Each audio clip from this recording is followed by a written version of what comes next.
रहीम अस्सलाम वालेकुम। आज हम पढ़ेंगे साइनेप्स के बारे में। पिछले लेक्चर्स में हमने न्यूरॉन और जो नर्व इम्पल्स के बारे में पढ़ा था, तो ये नर्व इम्पल्स से ही रिलेटेड है। अगर आपने वो नर्व इम्पल्स का नहीं देखा तो पहले आप वो देखें, उसके बाद आपको ये समझ आएगा, क्योंकि ये कनेक्टेड चीज़ें हैं। अगर आपने वो नहीं देखा तो आपको ये समझ नहीं आएगा। चलें, अभी हम पढ़ते हैं साइनेप्स। साइनेप्स के साथ आपको एक और मिलता जुलता वर्ड कहीं पे नजर आएगा, वो होगा साइनेप्सिस। तो साइनेप्सिस सेल डिवीजन में उसका काम होता है, वो अलग चीज़ है, वो हमारा टॉपिक नहीं है, वो हम नहीं पढ़ रहे। हमारा जो मेन काम है वो है साइनेप्स। और साइनेप्स हम किस चीज़ को कहेंगे, क्या होता है, वो पढ़ेंगे और कहाँ पे होता है। ठीक है, तो अगर कहीं पे साइनेप्सिस लिखा हुआ आया, इसके साथ IS एक्स्ट्रा लिखा हुआ आया, तो वो अलग चीज़ होगी, उसका कोई भी ताल्लुक न्यूरॉन से नहीं होगा। और जो साइनेप्स है वो हमारा मेन टॉपिक है, जो कि न्यूरॉन से रिलेटेड है।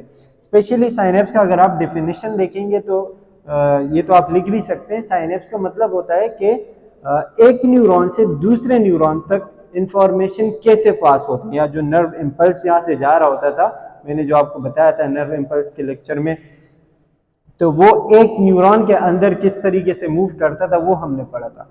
साइनेप्स में हम ये पढ़ते हैं कि एक न्यूरॉन से दूसरे न्यूरॉन तक ये सिग्नल कैसे पहुंचता है, क्योंकि इन दोनों के बीच में एक गैप होता है, एक ब्रिज है। ठीक है, तो उस ब्रिज से गुजरने के लिए उस न्यूरॉन ने ऐसा क्या करना है कि वो आसानी के साथ दूसरे नर्व इम्पल्स जो है वो एक न्यूरॉन से दूसरे न्यूरॉन तक जा सकें। ठीक है, सबसे पहले तो आपने कुछ चीज़ें समझनी है, जैसे कि ये वाला जो न्यूरॉन है, फॉर एग्जांपल यहाँ से इलेक्ट्रिकल सिग्नल जा रहा है। ठीक है, यहाँ से जा रहा है, तो इस न्यूरॉन को हम कहते हैं प्री साइनेप्टिक न्यूरॉन। प्री का मतलब क्या होता है, पहले पहले जो चीज़ आती है उसको हम प्री कहते हैं, प्री साइनेप्टिक। मतलब यहाँ से नर्व इम्पल्स पास होगा, इसलिए हम इसको प्री साइनेप्टिक कहते हैं। ये जो है ये हमारे पास दूसरा न्यूरॉन है जिसको पास हो रहा है, या जो नर्व इम्पल्स ले रहे हैं उसको हम कहते हैं पोस्ट साइनेप्टिक न्यूरॉन। इन दोनों के नाम आपको पता होने चाहिए, प्री साइनेप्टिक, पोस्ट साइनेप्टिक। अच्छा, इसके दरमियान, इन दोनों के दरमियान जो स्पेस है, जो खाली स्पेस है, इसको हम कहते हैं साइनेप्टिक क्लेफ्ट। ये जो स्पेस है, जो बिल्कुल दो न्यूरॉन्स के बीच में खाली स्पेस है, इसको हम क्या कहते हैं, साइनेप्टिक क्लेफ्ट। तो दो चीज़ें आपके साथ आ गई, प्री साइनेप्टिक, पोस्ट साइनेप्टिक, और इसके साथ साथ प्री साइनेप्टिक क्लेफ्ट। अच्छा, अब जैसे कि आपको मैंने नर्व इम्पल्स में बताया था कि जिस भी न्यूरॉन से जब नर्व इम्पल्स पास हो रहा होता है तो उसके अंदर कुछ चेंजेस आती हैं। उसका जो सेल मेम्ब्रेन होता है, उसके जो चार्जेस होते हैं उसमें कुछ चेंजेस आती है। फॉर एग्जांपल, नॉर्मली हमारे पास अंदर नेगेटिव चार्ज होता है, लेकिन जैसे ही वहाँ से नर्व इम्पल्स पास होता है या वहाँ से जो इलेक्ट्रिकल सिग्नल पास होता है, तो यहाँ पॉजिटिव चार्ज आ जाता है और बाहर नेगेटिव चार्ज आ जाता है। अब यहाँ से चूंकि वो पास हो रहा है, ठीक है, तो इसलिए वो चार्जेस डिस्टर्ब हुई भी है। मतलब यहाँ पे अभी क्या हो रहा है, डीपोलराइजेशन हो रहा है, अगर आप लोग को याद हो। ठीक है, यहाँ पे अभी डीपोलराइज है। डीपोलराइज क्यों है, क्योंकि चार्जेस जो है वो आगे जा रहे हैं। अच्छा, यहाँ पे आपको ये चीजें नजर आएंगी, इसको हम कहते हैं वेजिकल्स। ये एक ऐसे जैसे कोई तेली है, ठीक है, और उसके अंदर कुछ चीजें पड़ी हुई हैं, इस चीज को हम कहते हैं वेजिकल। और इसके अंदर जो आपको ये निशानात नजर आ रहे हैं, ये न्यूरोट्रांसमीटर है असल में। ठीक है, और ये जो न्यूरोट्रांसमीटर है, ये ही असल में इस चीज को आगे लेके जाने के लिए रिस्पॉन्सिबल है। मतलब ये यहाँ आएंगे और वहाँ एक माहौल बनाएंगे, और उसके जरिए न्यूरॉन जो नर्व इम्पल्स है वो आगे पास होगा। मैं आपको बताता हूँ कि कैसे। ये जो है थोड़े से, इसका जो मेम्ब्रेन है इससे थोड़े से फासले पर होते हैं, तो इसको इस मेम्ब्रेन के साथ चिपकाने के लिए, अटैच करने के लिए यहाँ पे एक गेट होता है, और उसी गेट के जरिए बाहर से कैल्शियम आता है। ठीक है, यहाँ से मतलब बाहर का जो इन्वायरमेंट है वहाँ पे कैल्शियम मौजूद होता है, तो कैल्शियम सेल के अंदर आएगा। जब कैल्शियम सेल के अंदर आएगा तो ये वाले जो वेजिकल्स है, यहाँ भी आएगा, यहाँ भी आएगा कैल्शियम। ये वाले वेजिकल्स क्या होंगे, इस मेम्ब्रेन के साथ चिपक जाएंगे, अटैच हो जाएंगे। मतलब ये यहाँ पे आ जाएंगे, ठीक है, और यहाँ से ये ख़त्म हो जाएंगे। अच्छा, अब इसमें भी वही चीज़ें हैं, मतलब न्यूरोट्रांसमीटर है, और इस न्यूरोट्रांसमीटर का नाम क्या है? ये इसके अंदर जो है एसिटाइल कोलिन नाम है इसका, ठीक है।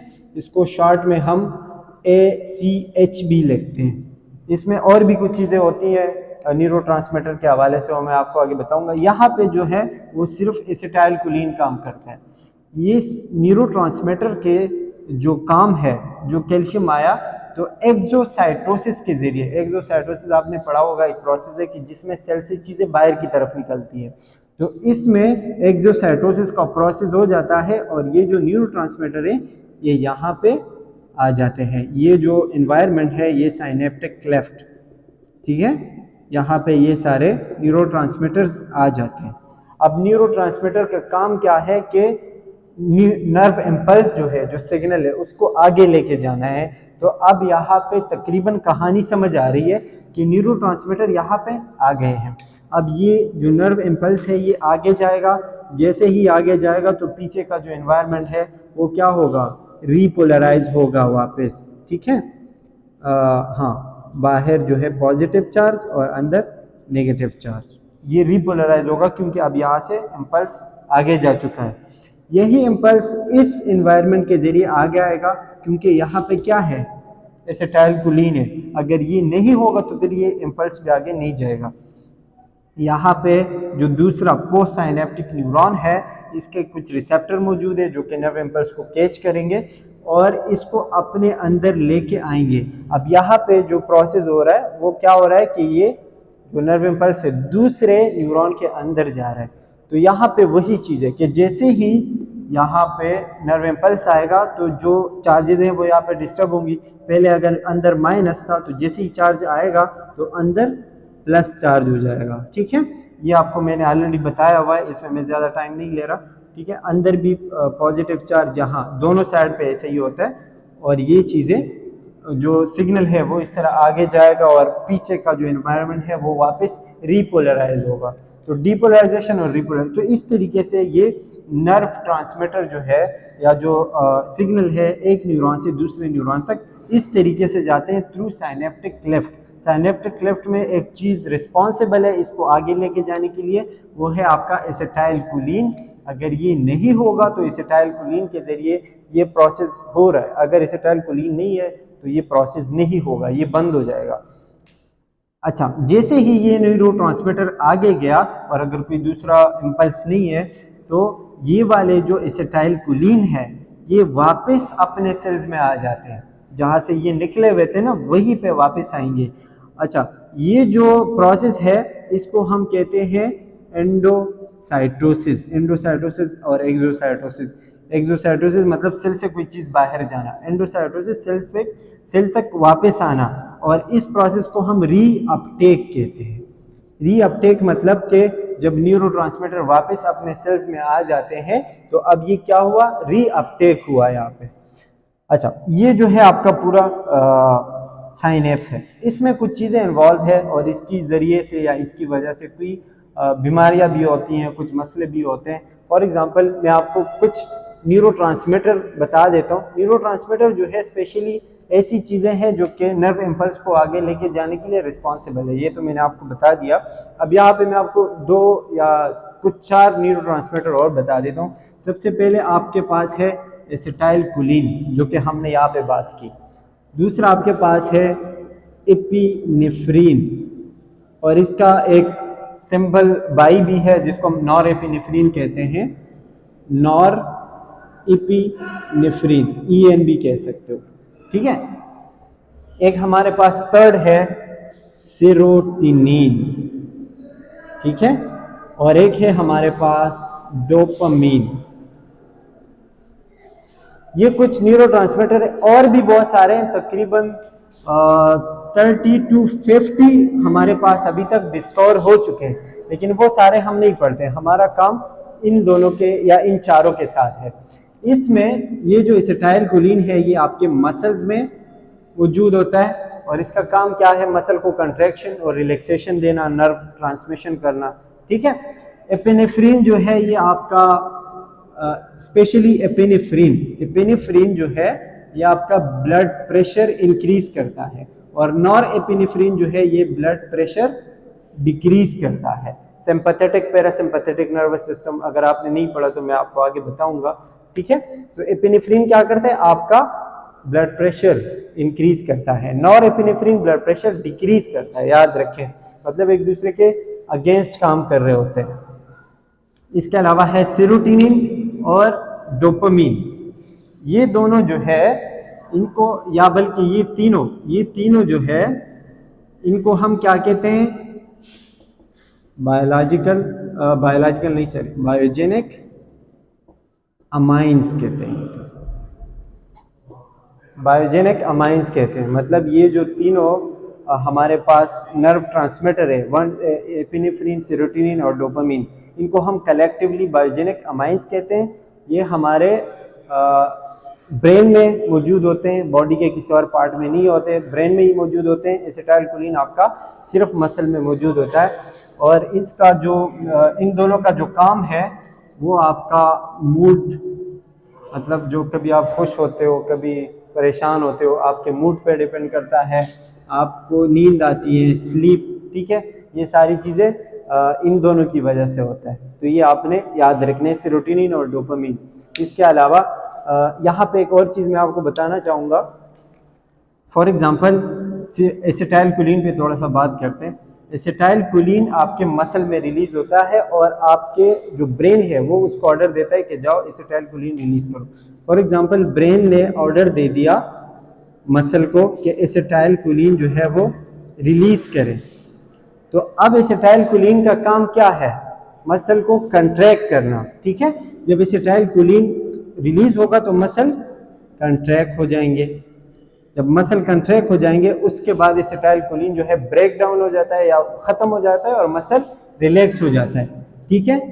ब्रेकिंग ऑफ, मतलब एसिटाइलकोलिन ब्रेक हुआ, उसके बाद क्या होगा, मसल रिलैक्स होगा।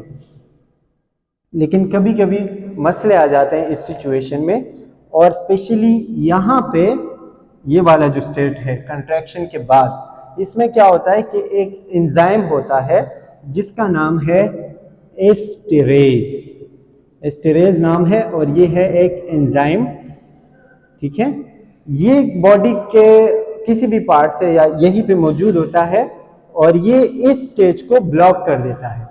मतलब जब एसिटाइलकोलिन रिलीज होगा, आपके मसल कंट्रैक्ट होंगे, तो ये वाला एंजाइम कभी कभी, मतलब नॉर्मल लोगों में नहीं, जिसको ये बीमारी होती है, ये एक बीमारी है, ये एस्टेरेज एंजाइम आता है और इस स्टेज को ब्लॉक कर देता है कंट्रैक्शन के बाद। मतलब जब आपके मसल कंट्रैक्ट हुए और ये एंजाइम आया, उसने इस पे एक्शन किया, तो ये ब्लॉक हुआ, तो आपके मसल वापस रिलैक्स नहीं होंगे, क्योंकि अभी ये ब्लॉक हो चुका है, तो वापस रिलैक्स नहीं होंगे। इस कंडीशन को या इस बीमारी को, जिसमें आपके मसल कंट्रैक्ट रहते हैं, बिल्कुल ऐसे जकड़े रहते हैं, इस कंडीशन को हम एक बीमारी का नाम देते हैं, वो है पार्किंसन डिजीज, ठीक है। तो पार्किंसन डिजीज वो डिजीज है जिसमें आपके मसल्स बिल्कुल कंट्रैक्टेड रहते हैं, बिल्कुल जकड़े रहते हैं। और वो होता कैसे, ऐसे कि आपका जो मसल जब कंट्रैक्ट होता है उसके बाद एक एंजाइम आता है, स्पेशली जो जिनको ये मसला होता है उनके अंदर ये एंजाइम रिलीज होता है, और वो कंट्रैक्शन वाले स्टेट को आके ब्लॉक कर देते हैं। जैसे ही वो ब्लॉक होता है तो आगे वो रिलैक्स नहीं हो पाते, तो उनके मसल ऐसे ही रहते हैं, और इस कंडीशन को हम पार्किंसन डिजीज कहते हैं। तो अब ये एक बात यहाँ पे याद रखने वाली ये है कि एसिटाइलकोलिन का ज़्यादा रिलीज होना, और उसके ऊपर अगर कोई वो नहीं है, कोई कंट्रोल नहीं है कि इसको ज़्यादा रिलीज ना होने दे, इस कंडीशन को आपको किस तरफ लेके जा सकते हैं, पार्किंसन डिजीज की तरफ लेके जा सकते हैं। इसको कंट्रोल करने के लिए हमारी बॉडी से एक और न्यूरोट्रांसमीटर रिलीज होता है, वो है डोपामीन। कि डोपामीन क्या करता है, एसिटाइलकोलिन की जो रिलीज है उसको कंट्रोल करता है। तो अगर ये सही रिलीज होगा तो ये भी सही काम करेगा, फिर मसल सही कंट्रैक्ट रिलैक्स होंगे। लेकिन अगर इन दोनों में से किसी भी मसला आएगा, या ये बहुत कम रिलीज होगा या एसिटाइलकोलिन बहुत ज्यादा रिलीज होगा, तो पार्किंसन डिजीज होगा। एक और चीज, एक और आपने बीमारी का नाम सुना होगा जिसको हम कहते हैं शिज़ोफ्रेनिया। शिज़ोफ्रेनिया जो है वो डोपामीन के ज़्यादा रिलीज होने की वजह से होता है। जब आपके बॉडी में डोपामीन बहुत ज़्यादा रिलीज होता है, ये वाला बहुत ज़्यादा हाई लेवल होता है, तो आपको शिज़ोफ्रेनिया का मसला होता है। ये एक साइकोलॉजिकल डिसऑर्डर है, मतलब मेंटल तौर पर जो है बंदा ख़राब हो जाता है, दिमागी तौर पर वो अकेला रहना पसंद करता है, किसी से बात नहीं करता, बस कभी सोया होता है, उसको कुछ समझ नहीं आता, जो है मूड्स उसके कभी खुश तो नहीं रहता, लेकिन मतलब मेंटली तौर पर वो डिस्टर्ब होता है। ज़्यादा डोपामीन रिलीज होने की वजह से शिज़ोफ्रेनिया होता है। और ये इसका डिसऑर्डर है कि एसिटाइलकोलिन जब कम होगा या ज़्यादा होगा, इसमें एसिटाइलकोलिन कम होता है, डोपामीन ज़्यादा होता है, और इसमें पार्किंसन में एसिटाइलकोलिन ज़्यादा होता है, डोपामीन कम होता है, इसकी वजह से ये मसला होता है। That's all about the synapse. और जिस तरीके से ये चीज़ें होती हैं, आई होप कि आपको समझ आ गया होगा। इंशाल्लाह मिलते हैं नेक्स्ट वीडियो में, तब तक के लिए अल्लाह हाफ़िज़।